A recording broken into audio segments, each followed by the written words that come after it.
c'est un objectif prioritaire pour la Russie. Severodonetsk, ville de l'est de l'Ukraine, est l'un des nombreux fronts où l'armée russe et ses alliés livrent de violents combats face aux Ukrainiens.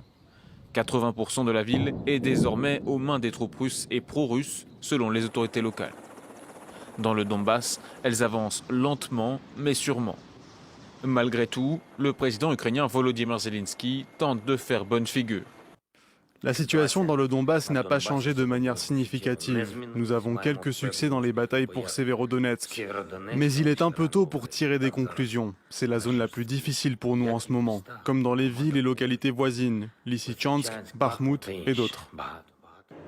Les renseignements britanniques estiment que la province de Louhansk est contrôlée à 90% par les troupes fidèles à Moscou. Comme ici à Popasna, où elles distribuent de l'aide humanitaire devant les caméras. Depuis la chute de Mariupol le 21 mai dernier, Moscou contrôle désormais tout un corridor stratégique s'étendant de la Crimée à la frontière avec la Russie.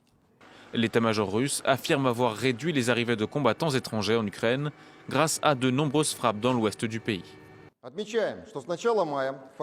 Depuis début mai, l'afflux de mercenaires étrangers en Ukraine, voulant prendre part aux hostilités contre l'armée russe, s'est pour ainsi dire tari. Selon les données dont nous disposons, le nombre total a quasiment été divisé par 2, passant de 6 600 à 3 500. Selon l'OTAN, la Russie a mis en place une guerre d'usure en Ukraine qui semble porter ses fruits. Pour inverser la tendance, les Ukrainiens comptent sur la livraison des nouvelles armes américaines promises par Joe Biden.